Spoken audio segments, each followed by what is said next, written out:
নমস্কার, আমি উজ্জ্বল ব্যানার্জি। আমাদের চ্যানেল হোয়াইট নয়েজিং আজ 500 সাবস্ক্রাইবারে পদার্পণ করেছে। তোমাদের আশীর্বাদ ভালোবাসার জন্যই আজকে 500 সাবস্ক্রাইবার অতিক্রান্ত করতে পেরেছি। আবারও সবাইকে অনেক অনেক ধন্যবাদ।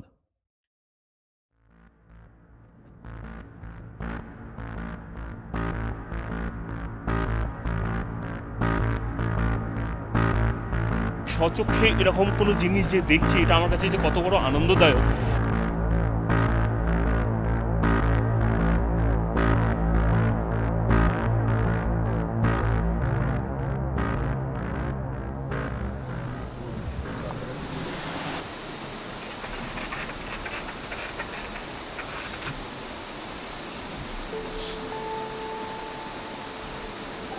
সুপ্রভাত, গুড মর্নিং।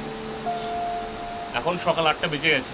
তো আমরা মোটামুটি প্রত্যেকেই রেডি। এরপর ব্রেকফাস্ট করবো। এখান থেকে ব্রেকফাস্ট করে আমরা নাথুলার উদ্দেশ্যে যাত্রা শুরু করব। কিন্তু তার আগে আপনাদেরকে এই রিসর্টের সামনের ভিউটা না দেখালে মন ভরছিল না। এই রিসর্টের পাশ দিয়েই বয়ে চলেছে বনচাকরি জলপ্রপাতের জলধারা, যা বই চলা আওয়াজ সদা তোমার কানে জাগ্রত থাকবে। এটা ব্রেকফাস্ট এরিয়া। Good morning. ব্রেকফাস্টটা এখানে কমপ্লিমেন্টারি ছিল। এই এরিয়াটা বেসিক্যালি বার কাম রেস্টুরেন্ট। ভেতরের অ্যাম্বিয়েন্সটা সুন্দর ছিল।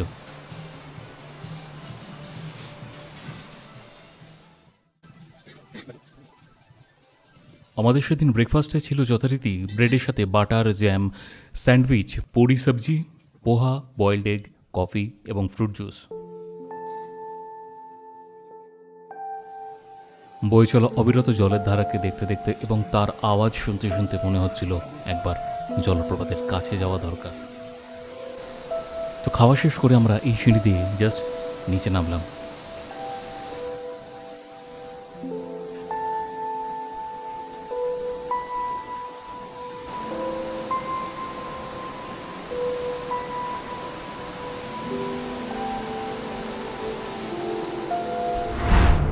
কালকে এইখানেই আমাদের রাত্রিবেলার যে পার্টিটা হচ্ছিল আপনারা দেখেছেন। তো এই যে লোকেশানটাতেই হচ্ছিল, খুব সুন্দর লোকেশান। এখানে একটা বড় সুইমিং পুল রয়েছে। আপনারা চাইলে সেই সুইমিং পুলের মজা নিতেই পারেন। এটা হচ্ছে বিল্ডিংয়ের বাইরের দিকটা, অর্থাৎ জঙ্গল স্বরূপ জলপ্রপাতের দিকটা। এখানের গেট খুলে এই রাউন্ডেবল লোহার সিঁড়ি দিয়ে নিচে নামলাম। যত নিচে নামছিলাম জলপ্রপাতের ধারা তত মনোমুগ্ধ করছিল।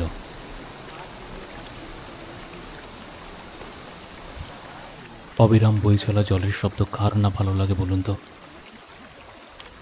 সেই আনন্দধারাকে উপলব্ধি করতেই নিচে জলপ্রপাতের একদম কাছে চলে গেলাম। চোখের সামনে তখন পাহাড়ের অবশিষ্টাংশ, জঙ্গল, সূর্যালোক আর এই বয়ে চলা জলধারা এক মনোরম পরিবেশের মাঝে দাঁড় করিয়ে দিয়েছিল। তুমি মুখ থেকে কোনো শব্দ উচ্চারণ না করলেও মনের অন্তর্ধারা থেকে একে সদা আলিঙ্গন করবে। এক স্বচ্ছ পবিত্র জলধারা তোমাকে মুক্ত হস্তে দিয়ে যাবে এক অপ্রকৃতিম ভালোবাসার স্পর্শ। ভিজিয়ে দিয়ে যাবে তোমার মন, অন্তরাত্মা। জীবনের সমস্ত কলুষিত আবেগের পরিসমাপ্তি ঘটবে। প্রায় 1 ঘন্টার কাছাকাছি নিশ্চুপ হয়ে বসেছিলাম আমরা দুজন, বয়ে চলা সৌন্দর্যের আভ্যন্তরীণ স্বচ্ছতাকে উপলব্ধি করার জন্য।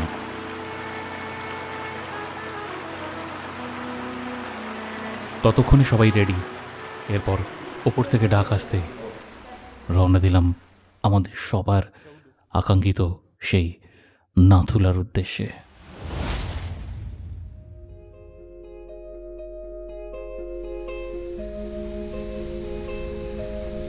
সুন্দর নৈসর্গিক সবুজায়নের আভ্যন্তরীণ পথ দিয়ে এগিয়ে চলল গাড়ি। পেছনে পেলে পাইনের একগুচ্ছ সারি, ঝাঁ চকচকে রাস্তা আর ছোটোখাটো বাড়ি। সামনে ওই দেখা যায় নাথুলা। এগিয়ে চলল গাড়ি, এগিয়ে চলল গাড়ি। উন্মুক্ত আকাশের বিস্তর প্রান্তর আর অগণিত পাহাড়ের সারি। যত এগোচ্ছি পাহাড়ের সৌন্দর্যতা যেন আরো বৃদ্ধি পাচ্ছে, রং তার মিষ্টি ভারী। এগিয়ে চলল গাড়ি, এগিয়ে চলল গাড়ি। কখনো সবুজ, হলুদ, খয়েরি বা বাদামি, এ যেন এক অপূর্ব রঙের সমাহার। চলো না সবাই যাই ওই অন্তর্যামীর বাড়ি। এগিয়ে চলল গাড়ি, এগিয়ে চলল গাড়ি।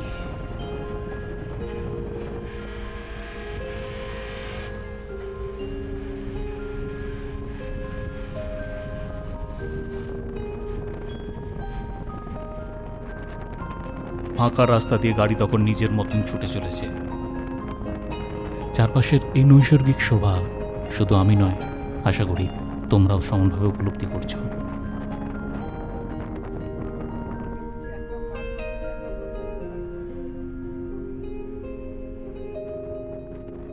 কিছুটা দূরে যেতেই আমরা বায়োব্রেকের জন্য 10 মিনিটের মতন সময় নিয়ে দাঁড়িয়েছিলাম।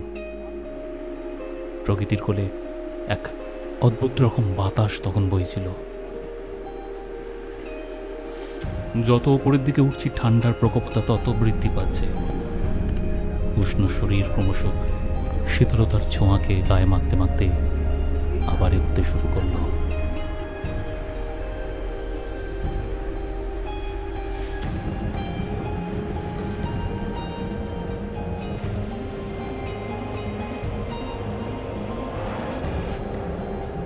আমি এর আগে কখনো এমন পাহাড়ে আসিনি। এ পাহাড় দেখতে রুক্ষ, কিন্তু তার মধ্যেও একটা প্রাণ ছিল, তার মধ্যেও একটা শক্তি ছিল, যা তোমাকে ঐশ্বর্যীয় অক্ষরেখার অনুভবের মাধ্যম দিয়ে জগতের বৈচিত্র্যময় শক্তিকে তোমার স্নায়ুতন্ত্রে তুলে ধরবে। তুমি এই বিশালতম পৃথিবীতে নিজের পরিচয় পৌঁছতে পারবে।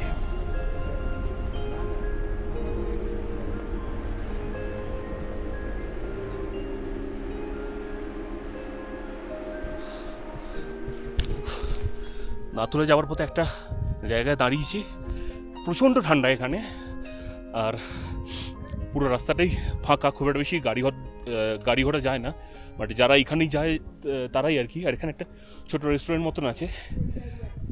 এই হচ্ছে জায়গাটা, চারদিকের সিনটা খালি দেখো, বিউটিফুল লোকেশন। মানে আমার পাহাড়ে এই জার্নি দুবার হলো, 1 মাস আগে এসেছিলাম আর এখন। আমি স্বচক্ষে এরকম কোনো জিনিস যে দেখছি, এটা আমার কাছে যে কত বড় আনন্দদায়ক, মানে সেটা ভাষায় প্রকাশ করাটা সত্যি খুব দুষ্কর ব্যাপার। এই নেচার শুধুমাত্র উপলব্ধি করার জন্য, মানে এর কোনো স্পেসিফিকভাবে ভাষা হয় না, শুধুমাত্র তোমার সোল এই নেচারকে উপলব্ধি করতে তোমাকে সাহায্য করবে। তো এই পাহাড়কে উপলব্ধি করতে করতেই এই পাশের দোকান থেকে চা কফি খেয়ে আবার আমাদের গাড়ি স্টার্ট দিল টুয়ার্ডস নাথুলা। ওয়েদারটা তখনও ক্লিয়ার ছিল, বাট বুঝতে পারিনি নাথুলাতে নামার সাথে সাথে ওয়েদারটা এতটা চেঞ্জ হয়ে যাবে। চারিদিক মেঘাচ্ছন্ন, বরফ পড়ছে। উফ, অ্যাট লাস্ট আমরা নাথুলাতে এসে পৌঁছেছি। এত ঠান্ডা, বলতে পারবো টেম্পারেচার কত, এখানে ইন্টারনেট যেহেতু নেই সেই জন্য বলতে পারছি। -7, মাইনাস তো যাচ্ছেই, -5-6 কাছাকাছি হবে। কথা বেশি বলিস না। হালকা বরফ পড়ছে। -4 থেকে 5 ডিগ্রি মতন টেম্পারেচার তো ছিলই।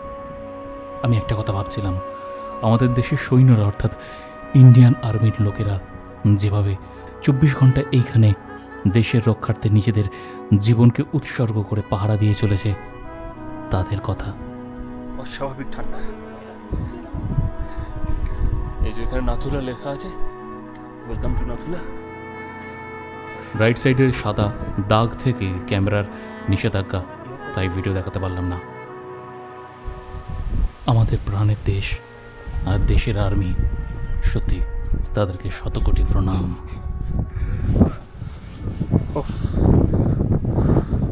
অসাধারণ, কোনো ভাষা নেই। এর দেখার শান্তি, মানসিক শান্তি, এগুলো কোনো এক্সপ্লেনেশন নেই। নাথুলা হলো হিমালয়ের ডংকা পর্বতশ্রেণীতে তিব্বতে, চীনের ইয়াতুং কাউন্টি এবং ভারতের সিকিম রাজ্য ও পশ্চিমবঙ্গের মধ্যবর্তী একটি পর্বত গিরিপথ। গিরিপথটি ৪,৩১০ মিটার অর্থাৎ ১৪,১৪০ ফুট উচ্চতায় অবস্থিত। এটি কালিম্পং এবং গ্যাংটক শহর দুটিকে নিম্নচুম্বী উপত্যকার গ্রাম এবং শহরগুলোর সাথে সংযুক্ত করেছে।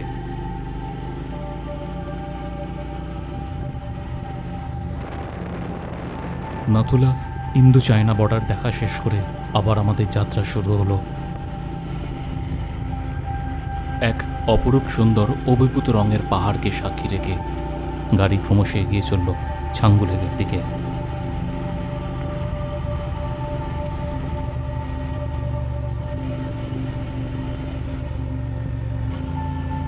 ইচ্ছা আছে ছাঙ্গু লেকে বেশ কিছুটা সময় অতিবাহিত করার, কিন্তু আমি তখনও বুঝিনি ছাঙ্গু লেক প্রকৃতস্থ এতটা সুন্দর।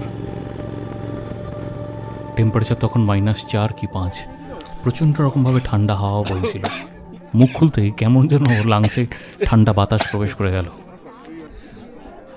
ছাঙ্গু লেক, নাথুলা থেকে নিচে ছাঙ্গু লেকে নামলাম। তো ছাঙ্গু লেকে কিছুক্ষণ ব্রেক নেব, 10-15 মিনিট মতন দাঁড়িয়ে ছাঙ্গু লেকে কেউ যদি কিছু এখানে ছবি টবি তোলে, তো ছাঙ্গু লেকে জাস্ট দাঁড়িয়ে কিছুক্ষণ 10-15 মিনিট পর আবার রওনা দিয়ে দেবো। আমার চোখের সামনে দেখা এই প্রথম পাহাড়ি ইয়াক, যা অদ্ভুত সুন্দর রকমভাবে তাকে সাজিয়ে তোলা হয়েছিল। দেখতে ভারী সুন্দর লাগছিল।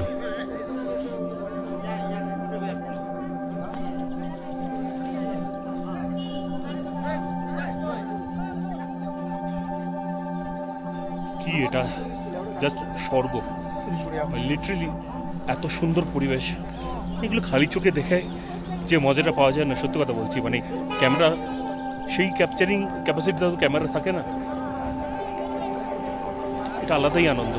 পৃথিবী কতটা সুন্দর, পৃথিবীতে দেখার কত কি আছে। হ্যাঁ, তো আমি সবাইকে বলবো যে পৃথিবী দেখো, পৃথিবী ঘোরো। স্নোফলটা বাড়ছে, লাইফে ফার্স্ট টাইম কোনো স্নোফলের নিচে দাঁড়িয়ে, সাধারণ এক্সপিরিয়েন্স। জীবনে প্রথমবার স্নোফল কাকে বলে অনুভব করলাম।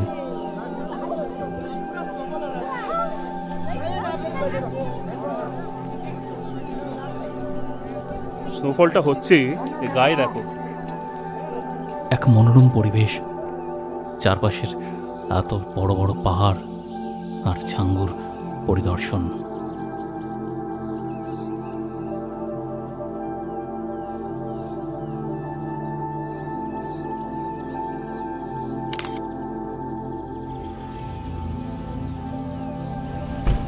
ছাঙ্গু থেকে কিছুটা এগোতেই এই দোকানটা, যেটা সকালবেলা আসার সময় চা বিস্কুট খেয়েছিলাম, সেই দোকানেই আমরা দুপুরের খাবারটা সেরে নিলাম। কেউ মোমো, কেউ চাউমিন, আবার কেউ ভাত। যেহেতু এটা পাহাড়ের অনেক উচ্চতায় অবস্থিত, তো সেই জন্যে খাবারের দাম নর্মালি আমরা দার্জিলিং সাইড পার্বত্য অঞ্চলে যেরকম দাম পেয়ে থাকি তার থেকে 20-30 টাকা করে বেশি। খাওয়া শেষ করে পাহাড়ের আঁকা বাঁকা পথ ধরে গাড়ি এগোতে শুরু করলো গ্যাংটকের দিকে। সময় ক্রমশ এগিয়ে চলছে। পরন্ত বিকেলের আভাকে চোখে মাখতে মাখতে আমরা পৌঁছালাম গ্যাংটকে।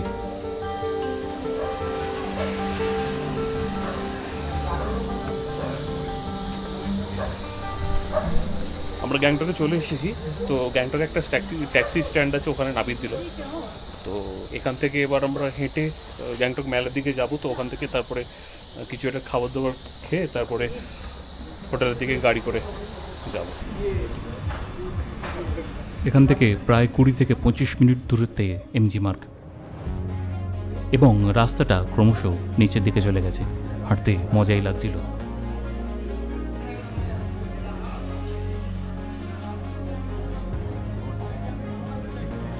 এমজি মার্গ অর্থাৎ মহাত্মা গান্ধী মার্গ, এটি গ্যাংটংয়ের একটি প্লাজার সদৃশ্য প্রধান বাজার এলাকা। এটি প্রায় 60 ফুট চওড়া ও নো ভ্যালিক্যাল জোন। রাস্তার দুপাশে বহু দোকান, ক্যাফে এবং রেস্তোরাঁ রয়েছে। জনবহুল এই মেলে ট্যুরিস্টদের একটা বিশেষ আকর্ষণ রয়েছে। আমরাও এই সান্ধ্যকালীন মেলের আলোকিত সাম্রাজ্যকে উপলব্ধি করতে করতে বেশ কিছুটা সময় অতিবাহিত করলাম। সময় ক্রমশ রাতের দিকে গড়াচ্ছে। কালকে আমাদের গ্যাংটককে বিদায় জানিয়ে চলে যেতে হবে লাটাগুড়ির উদ্দেশ্যে।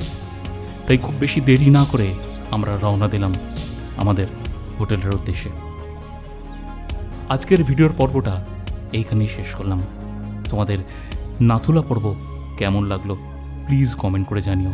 আর যদি ভালো লাগে তাহলে সাবস্ক্রাইব করে পাশে থেকো। আচ্ছা, একটা কথা বলো তো, শহরতলির ওই আলো ঝলমলে আকাশ তোমাকে যতই কাছে ডাকুক, কিন্তু উন্মুক্ত আকাশের নিচে ওই বিস্তর পর্বতমালা তোমাকে কতটা শান্তি দিল? কমেন্টে জানিও। দেখা হবে পরের পর্বে।